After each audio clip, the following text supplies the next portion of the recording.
What's up, guys? It's Tony here. Welcome back to Man Cave Studios for another episode of Pits and Riffs. We are back. This, I think, works a lot better in a monthly kind of way because there's not a lot of news going on with the music I listen to right now. So, let's just get right into it with some new riffs. There's nothing going on right now. There's really not a lot. The only thing that I can really think of that's different from now is compared to last month is Dream Theater announced that they're going to be releasing a live album from their 40th anniversary tour. It was filmed in Paris. It'll be pretty good. Concert DVDs have gotten really good over the years. And a lot of them don't even come in DVD format anymore. What I really love doing is watching like the festivals that take place overseas. You know what I'm talking about? So like Hellfest and Rock am Ring and Wacken especially. I love the videos from Wacken. That's my really only chance to see Encore live is to sit here and pretend like I'm watching Encore live by watching the footage on Wacken on their website, which they actually took down the last couple years. So I guess it's in the archive somewhere now. But Dream Theater is releasing a live album from their 40th anniversary tour. It's a little pricey at $35, but I think that concert DVDs seem to have just gotten so much better over the years that it might even be worth it. Um, the one thing that I can't bring myself to understand is DVDs. I would assume are a little more complicated to manufacture when you talk about the little intricacies and everything that goes into a DVD. Not even just in terms of the technology. Like obviously the technology is a big thing with that. Um, but you've got to have somebody edit it. You've got to have somebody, a bunch of people film it, etc. And so they're listing it at $35. And on their most recent tour, you can get a T-shirt for less than 45. So that's what doesn't make sense to me right there. A T-shirt. What's a T-shirt? Polyester and cotton or something like that. Like a T-shirt is not worth more than a DVD. And a T-shirt is not worth $45. I'm sorry. T-shirts are not worth $45. The $35 on a concert DVD, I can probably stomach that. It is what it is. But $45 for a T-shirt, come on, man. You can't be charging 10 more for a T-shirt than you are charging for a concert DVD, which took like 20, 30 people to make. One person, two people probably made a T-shirt. I don't get it. I just don't get it. It is what it is, though. That's the cost of a Dream Theater T-shirt if you want to get one from concert. Um, and if you don't, if you're like me and don't want to spend 45 bucks on a T-shirt, then you can wear other clothing besides a Dream Theater T-shirt. And I think that's the way to go, kind of. A concert DVD though, it might be worth it. That might be worth the investment right there. Seeing the videos on YouTube thus far, it's really well put together. Having the Distant Memories DVD, Blu-ray anyway, that was really good. That was really well put together. First time I watched it, I was actually back here with my parents during COVID. That was awesome. Um, but they really did a great job with that concert DVD. I would assume this one is going to be pretty similar and maybe even a little bit better. Um, but anyways, that's it for that. I don't have any other riffs. Their Anchor was supposed to release a mini album on October 29th. Jessie said it on her Patreon, and I kind of realized that wasn't going to be the case when we were just getting Madara, uh, like 3 or 4 weeks ago at this point. Maybe it was a little further back. Maybe it was like late September. I don't know. But I knew we weren't getting a full album on October 29th. So I feel like it's okay to share that information now because it did not happen. But I've alluded to it in the past. And I thought that, at least there'd be a new song coming out or something.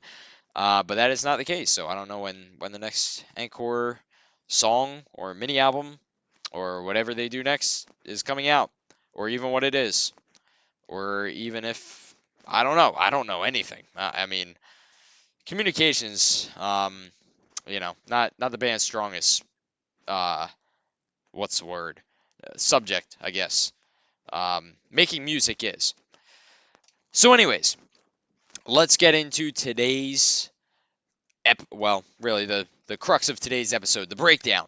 What are we breaking down today? We are breaking down Dividing Lines by Threshold. It's been a little while since the last time I reviewed a Threshold album, but this album is turning 3 years old this month. I think it came out November 18th, 2022.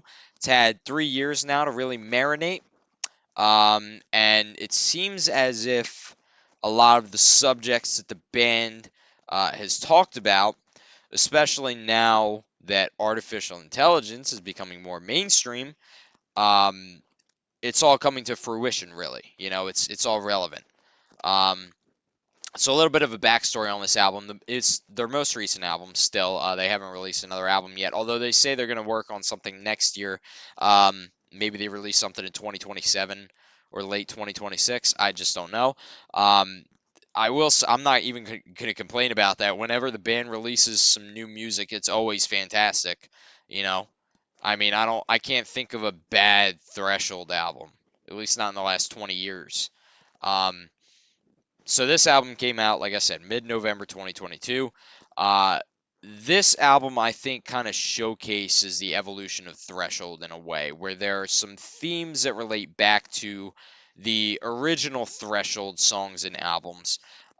Going back to Wounded Land, there's a lot um, that's similar thematically to some of the songs off of Wounded Land, and even, Psychedelicatessen, Extinct Instinct, Clone. There's a lot of it. But it's still a mixture of kind of the older Threshold and the newer Threshold. Threshold has evolved um, in a very positive way over the years, which is to say, very kind of slowly but methodically, where they're progressive metal at their crux, and that hasn't changed at any album ever. But they've also added these different little pieces of other types of music throughout the years, without deviating too far from their sound. Uh, there's a little bit of ambience, thinking of just For the Journey. There's a little bit of metalcore, even thinking of some of the songs off of Hypothetical. Ravages of Time is the big one that comes to mind. Um, and that's really pre-metalcore, but that's kind of what that is.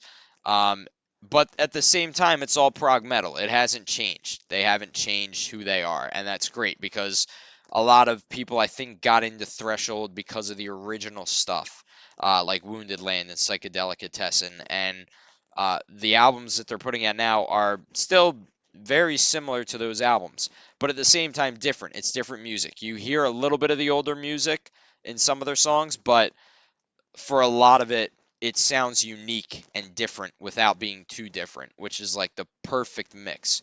So let's go track by track with this. It kicks off with Haunted, which is a really good song. I'm gonna say this over and over again, but I love almost every song off of this album.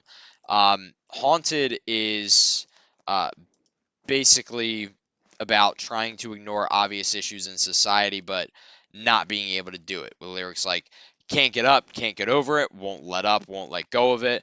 Um, you're basically you kind of have to pay attention to everything that's going on if you don't want to fall behind. Um, but at the same time, the stuff that's happening in the world isn't necessarily positive.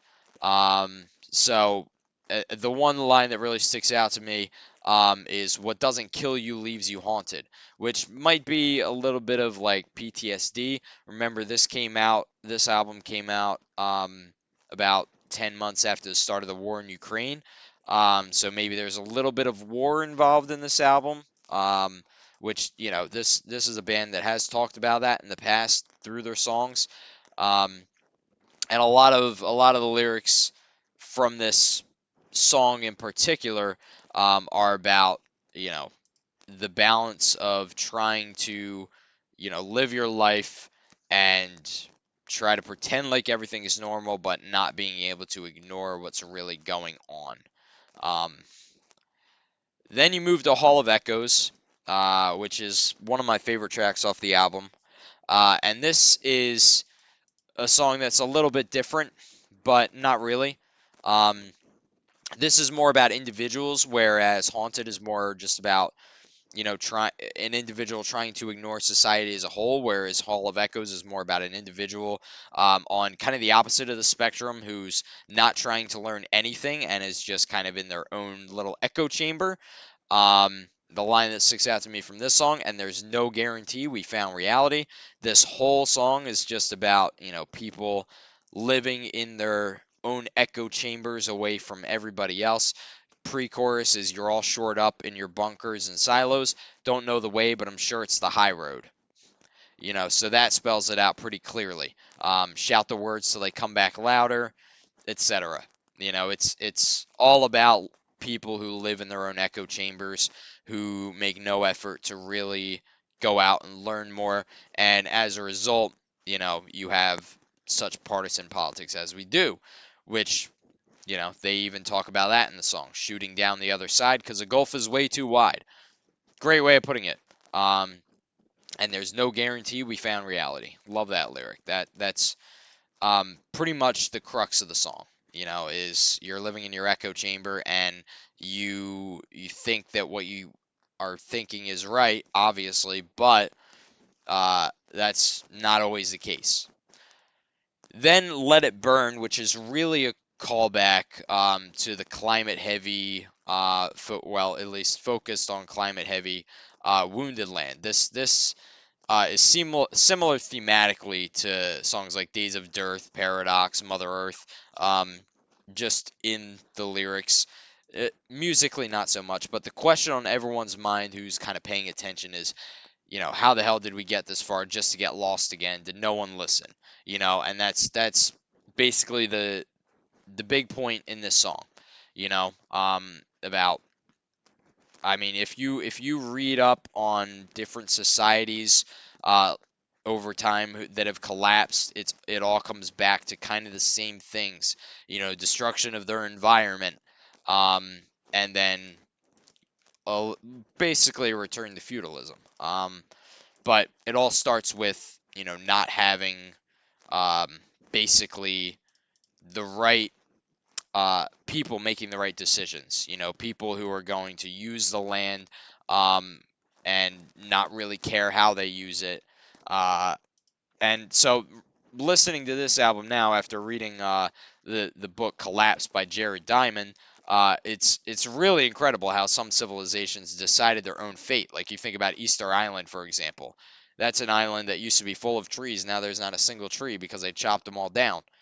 You think about like Haiti, um, where in Haiti they just chopped down trees and left the land barren. And Haiti is one of the poorest countries in the world, and that not having access to that lumber doesn't help them. As they kind of tore all their forests down without really any consideration toward the future. And then now you think about how it's going on, where, and this even goes all the way back to, Paradox especially, will rich men eat their money when they've killed the world's stone dead, is, um, you know, we're kind of at the same point that these other societies have been at times, where we're not, not we, but people aren't concerned about their own carbon footprint and the society that they're basically tearing down to make themselves rich.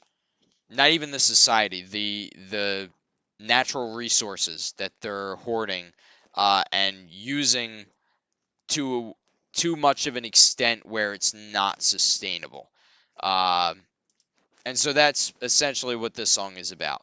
You know, I think the second verse, pushing the limits of what's meant to be, has left us a future undone.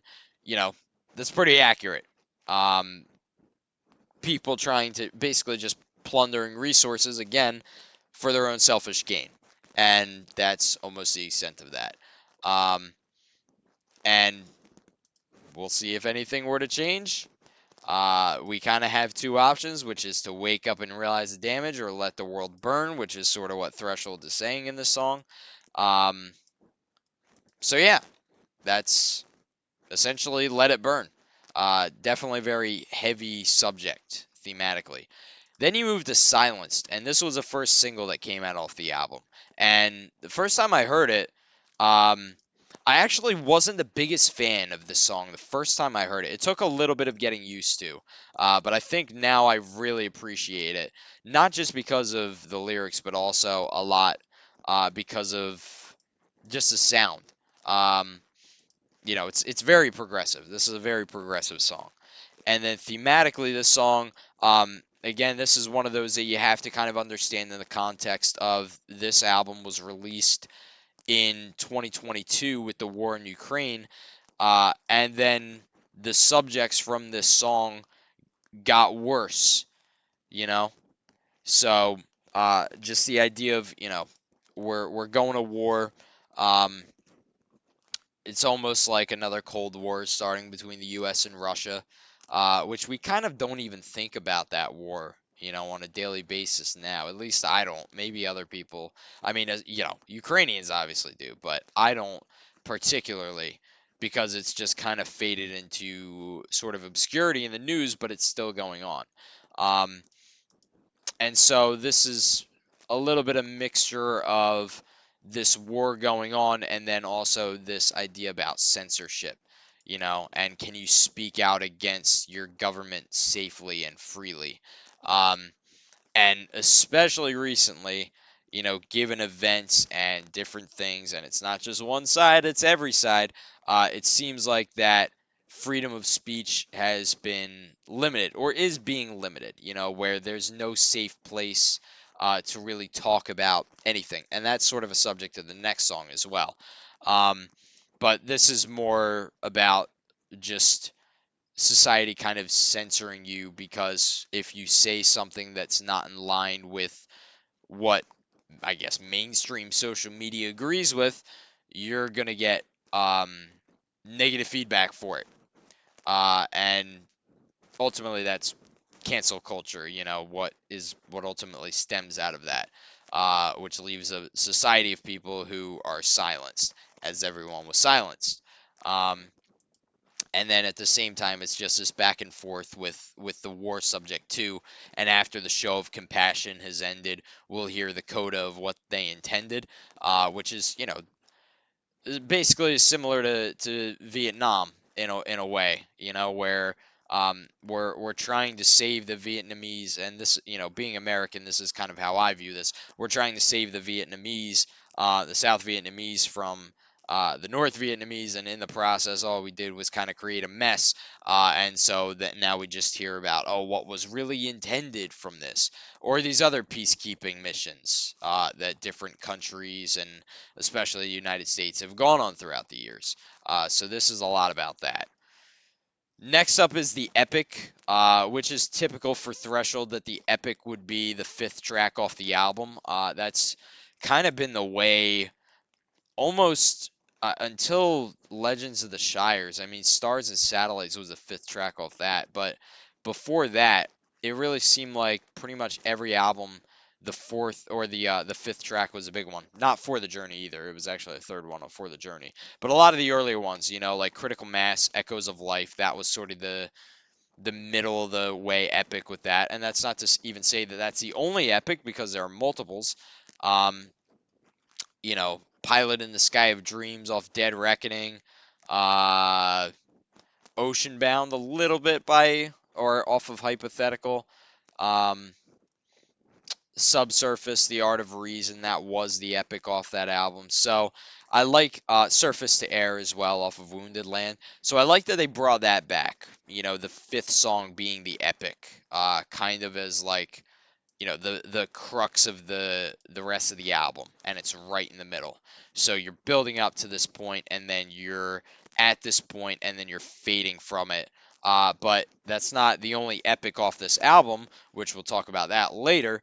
um, but I like having this epic song fifth. um, the opening lyrics are pretty powerful just in general, not even if it doesn't relate to anything in particular, like the previous four songs did, related specifically to the environment and um, censorship, etc. The first verse of this is be careful what you're looking for. You'll always find an open door. One mistake just leads to more, and you won't get to choose again. And that's a great line, you know. Um, it almost puts a little bit of pressure on you when you think about it. When you're in a type of situation where you have to make a life-changing decision, as I have since this album came out, and you're stuck in this position and you're trying to debate the pros and cons. It's almost like a wake up call. This was going through my head for several months when I had to make a critical decision in the last 3 years, um, and that's ultimately what kept me grounded, because I kind of listened to it and was like, yeah, this is not just one decision. This is about a path that you ultimately go down. Um, and a lot of this song is basically about similar themes to the first four. There's a lot about censorship. There's a lot about government overstep. And the other lyrics that really are I really like from this are, so put us back in our box till all the fighting stops, because I don't think we're ever gonna get back out again. Um, I like this lyric a lot because I think that this is wider than just one concept. Like, you might hear that and think of one particular thing, but I think there are a lot of different interpretations here, which they also talk about throughout the album. Social media and rhetoric, war, politics, etc. There are so many interpretations of this. So all of this is going on. All of these arguments are going on in these different places, these different mediums, and the idea is, all right, I've had enough. Let's just go back in our box and hope that all of this, fighting outside of, wherever it might be, and this was even before there was even more to this story in 2023. Um, you know, Basically, let's go back in our box and try to ignore this, and I don't think that we're going to get back out of here again. I think this is kind of, the final destination for humanity. I think that's at least the interpretation that I have from it. And that's one of the bridges.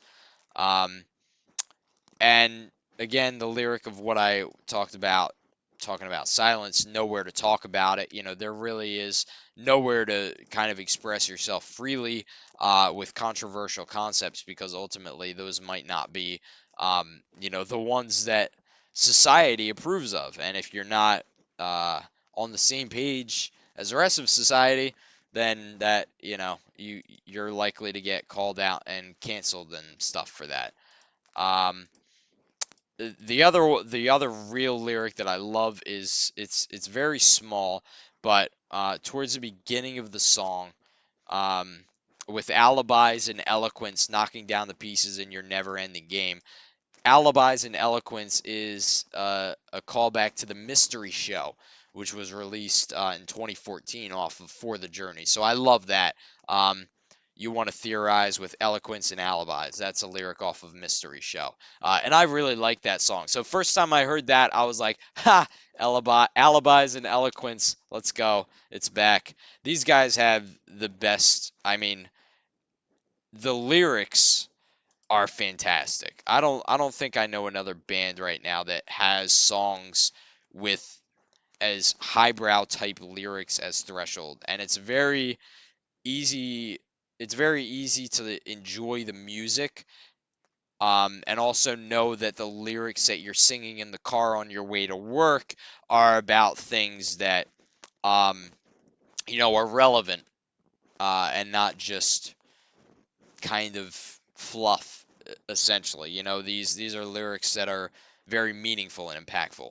And so the song ends with the lyrics, and through it all, we thought that we could rule the world, the last to know that we were all just dominoes. Essentially, we're all the pieces of a machine that are being used by the, quote, rich and mighty, which, valid argument.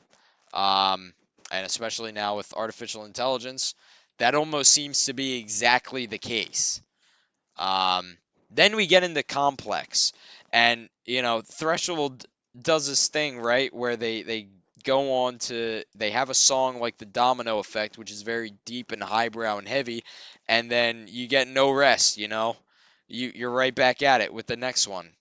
So Complex is really the theme of this song is there's more than meets the eye. It starts with a callback to Mission Profile. I love that too. We've still got a system we want you to use, and off of Mission Profile, it was we've got a system and you're going to use it. Um, and I love that song too, so that's another reason why I like this song. Um, but essentially, most of what this song is about is uh, the rich and mighty sort of dictating truth and what is misinformation, somebody telling you what to believe, essentially.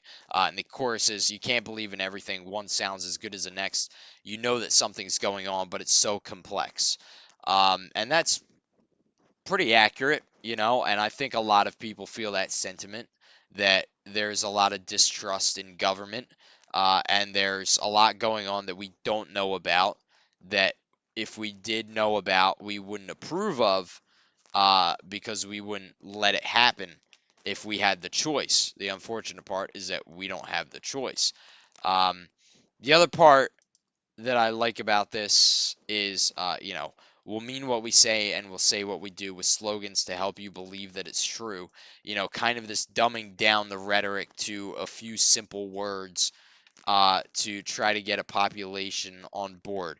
Logos and slogans, etc., which is essentially, the way that people identify with a brand and a concept is basically through identifying with these types of logos.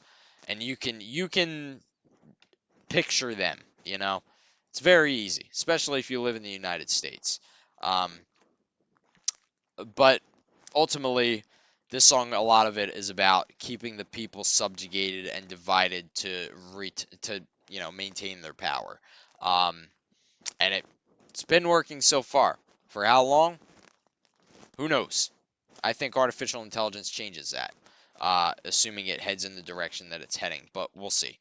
Um, I don't think there's any job. I really don't like to see people think that one job is replaceable by artificial intelligence and theirs is going to be safe forever, because anything that a human can do, a humanoid robot can do, and they're developing those now.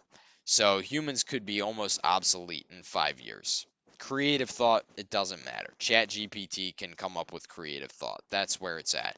And once AI hits singularity, then humans are not needed for anything ever. Um, and so I think there's a lot of that going on now in government that we have an idea about. And CEOs of the big companies, they're forcing this to be developed. And ultimately, if we actually knew the destination where we were heading, I think there would be some sort of an uprising, now as opposed to later. But that's, you know, we'll just keep kicking the rock down the road, I guess. Uh, King of Nothing is my favorite song off the album. To me, this is very different musically from some of their previous work. It just, for whatever reason, it sounds different to me. It's still prog metal. It's just, for whatever reason, it just sounds a little bit different. Um, this one has many interpretations. My interpretation is, take me back to a time when I was young and kind of innocent before I knew all of these things, before all of these different things were going on. Um, and again, this was 2022. Think about how far we've fallen since then. But with war in Ukraine and COVID, just kind of still in the back end of COVID at that point, and all of this other stuff going on, almost take me back to a time before COVID, before all this, when it was, you could be innocent, you could, just kind of leave everything alone and not have to really understand anything, because it didn't really matter, because you had trust in government. You had, at the very least, you could look and you could look at tomorrow and say everything is going to be better tomorrow than it is today, whereas we really don't have that now. So King of Nothing is almost like take me back to when I was young, when all I had was this smile and this, kind of boyish grin almost. Um, and a lot of this is also about fighting against having a boring life, desire for something that makes you feel something. Um, I will not follow what my eyes can't see, what my heart can't feel. Um, And yeah, that's basically what King of Nothing is about. Lost Along the Way, I think this is the deepest song off the album. This is, if for nothing else, this is one that has more of a meaning towards an individual who's listening to it as opposed to really telling a story. Um, this song is almost about fight or flight at its root. Should I stay in this given situation even if I'm unhappy with it, or leave and take a risk? That's almost the theme of this song. Um, and it kicks off right from the first verse. You stare at the embers, you walk to the door, you still don't remember what you're leaving it for. So you almost forget, what um, you're doing, trying to leave a specific situation, not knowing what's ahead, where you might even have comfort in the situation, whereas outside there's a bit of a risk, or maybe a lot of a risk. And so ultimately you're kind of stuck, or the character, I guess, in the song is stuck, trying to decide whether it's worth it or not. um, this isn't a you should leave type of song, though, Like, there are a lot of songs where it's like, go out, embrace the world, learn about everything, etc., where that's not practical a lot of the time, and a lot of the time it's not even both wrong, or it's not even wrong. So this is more of a play both side type of thing, Both there's reason to leave and there's reason to stay. The lyric that really stands out to me that kind of confirms this is there a part of this you'll miss when it's gone, or does it conflict with who you've become? And I think who you've become being somebody who's dissatisfied with their way of life. Um, but I really like that lyric. The chorus of this is, could you ever leave this life? Do you think you'll always stay? Are you found in all this light? Are you lost along the way? The last two lines spell it out for you, of should you leave or should you stay? Are you found in all this light? Are you, um, you know, if you leave, are you going, are you sure that the grass is greener elsewhere? Or that, you know, on the other hand, you'll wind up lost in a worse situation than you're in now? Will leaving really make it better, and can you bring yourself to do so? Uh, Run almost reminds me of a soldier who died in battle being brought home, and maybe the idea of thinking like what I did wasn't noble, like I killed people, um, you know, couldn't find the answers to life really at war, even though that was sort of um, the objective. And it's kind of starts off again. It's another one of those ones that starts off like right away. There's no fluff. It's right to it. Untie me now, please. Show no mercy. As you bring my body to the ground, you'll see just who I am. Um, Leave my wounds. They have earned no pity, because I am not a savior. I wear no crown. That just elicits an image for me of somebody being loaded off of a plane, you know, like a military unloading somebody's body off of a plane after they die in war, and them thinking I didn't do anything really noble over there while I was doing this. Um, Maybe that was the intention, maybe it wasn't. I don't know. Um, I don't know a lot about this song, because I think some of this could be a little bit about betrayal in war too. The chorus especially, why did you run? How could you walk away and sacrifice me? You know. So I think there's a little bit of that in this as well. Then we move into Defense Condition, which is the second and final epic off of this album. So this song really is everything Threshold combined into one song. It opens with lines about not following politicians whose theories were created by people who only seek to rule over you. Those are basically the lyrics. I don't fall for theories designed to change your views, created to fool you by people that rule you, if only to hide the truth. Um, I like the second line as well. I don't fall for speeches produced behind the lines by someone who's woven some banners and slogans to conquer your hearts and minds. That elicits very big, powerful imagery.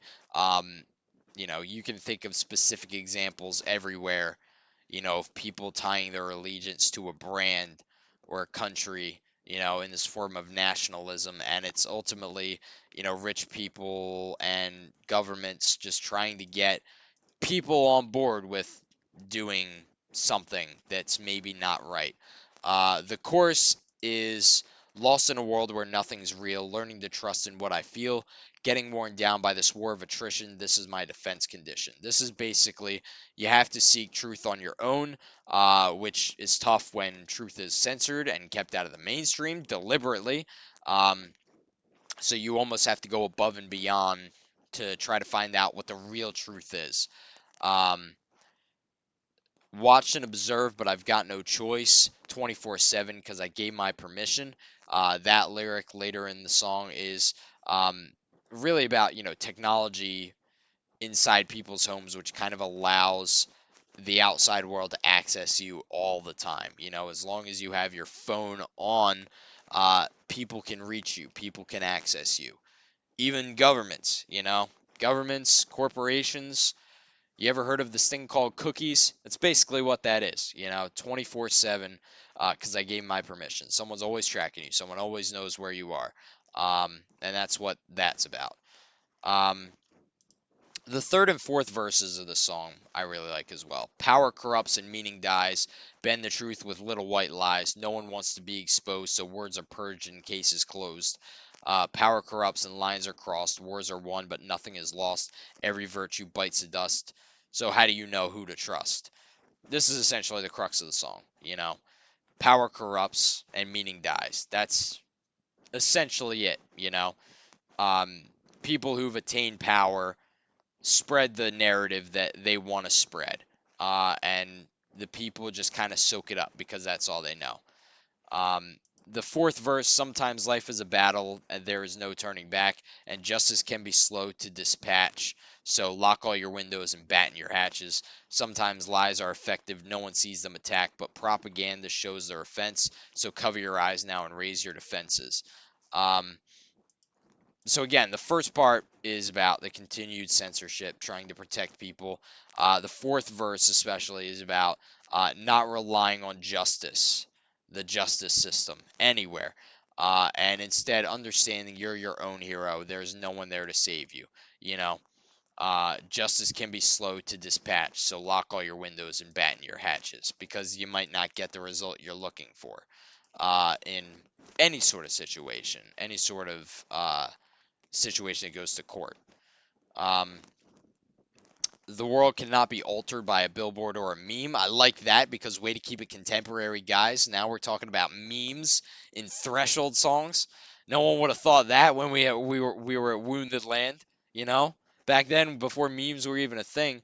But on a more serious note, sorry, I can't talk right now. On a more serious note, this is about being able to kind of sway people. The world can't be altered, by a billboard or a meme. You can't really, you shouldn't even really be able to have an impact with simple things like imagery. Um, and then a couple of last lyrics that I really enjoy from the song. No one proclaims their imaginary views unless they're all the same as the imaginary news. So ultimately, sort of the same thing as throughout the whole album. Don't go against the current or you'll be canceled. And then the theme of the outro, which is, all about, well, even before that, you have the DEFCON 2 and the threat is true, DEFCON 1 and the damage is done. Um, then you go to the outro and it's you can't sway me or my beliefs, specifically with these banners and these slogans when all you do is lie and deceive. Um, so that's that. That is Dividing Lines by Threshold. Great album. Maybe a top five thematically top 3, maybe a top 5 musically. I really like musically King of Nothing, Haunted. Uh, I would say Defense Condition, a lot of it. Um, the first 3, 4 tracks off this album are really good. And then Domino Effect is good, and King of Nothing. Maybe Complex and Lost Along the Way and Run. I'm not the biggest fans of musically. Um, but either way, I really love this album. So anyways, real quick, let's talk about Soon in a Pit Near You, which isn't much. And I hate to say it, wearing the shirt, but 2/3 of Rush are touring the U.S. In ultimately what I believe is a ploy for money and attention, and are price gouging the hell out of their blindly loyal fans as they do so. Uh, Tickets, my dad and I used to go to Rush concerts all the time when I was a kid.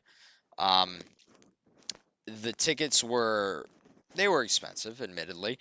They weren't so expensive that it would keep us out of the first few rows, you know. We were never front row for Rush, but we were a lot of the time second, third row. And when we weren't, we were at least, you know, at a good spot where we could see. Um, Now, the same cost for those third and fourth row seats are not even enough to get you in the door. And it's not Rush, okay? Neil Peart wrote the lyrics to Rush. Neil Peart was the drummer of Rush. Neil Peart was the backbone of Rush, okay?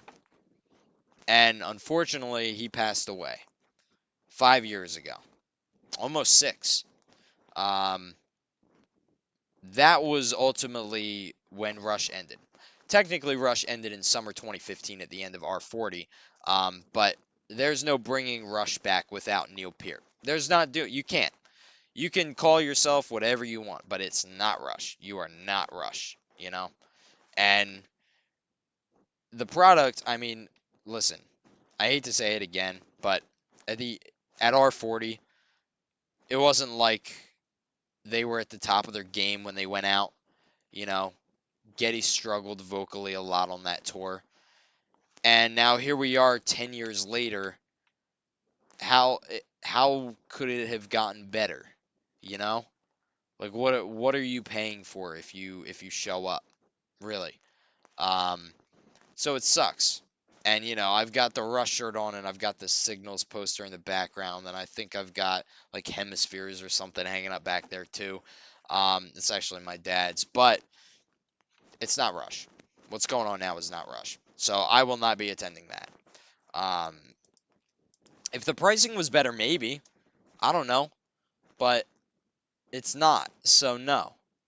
And they also, they announced 6 dates and then people flocked to buy tickets in all these different cities, or in just the couple of cities that they could make it to. And now ultimately they're, it's a full tour. There's like 30 dates on this tour or something. So all those fans that bought tickets in like New York, for example, when you live in the New Jersey area, which we didn't, my family didn't do that. Um, but now they're playing in Philly. They're right here. So I don't know. But anyways, that is going to be it for today's episode of Pits and Riffs. Thank you guys very much for watching, and peace out, broskies.